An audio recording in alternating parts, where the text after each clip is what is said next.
Praise the lord. Hallelujah. Good morning. ఈరోజు దేవుని వాగ్దానము కీర్తనల గ్రంథము 126వ కీర్తన 3వ వచనము. యెహోవా మన కొరకు గొప్ప కార్యములు చేసి ఉన్నాడు. ఆమేన్. క్రీస్తునందు ప్రియులారా, యెహోవా మన కొరకు గొప్ప కార్యములు చేసి ఉన్నాడు. మనము ఆనందభరితులమైతిమి. అవును, దేవుడు మన కొరకు ఎన్నో గొప్ప కార్యములు చేసి ఉన్నాడు. అందును బట్టి మనము ఆయన్ను స్తుతించాలి.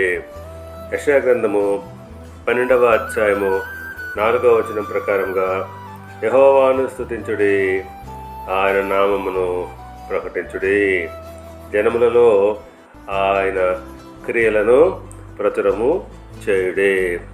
అవును, మనము దేవుడు చేసినటువంటి గొప్ప కార్యములను బట్టి ఆయన నామమును స్తుతించాలి, జనములలో ఆయన క్రియలను తెలియజేయాలి. కనుక పిల్లరా, దేవుడు చేసిన కార్యములను బట్టి మనము ఆయనకు కృతజ్ఞతాస్తుతులు చెల్లిస్తూ ఆయనకు కృతజ్ఞతగా జీవించాలి. దేవుడు మిమ్మల్ని దీవించి ఆశీర్వదించి వర్ధిల్ల చేయనుగాక. ఆమేన్.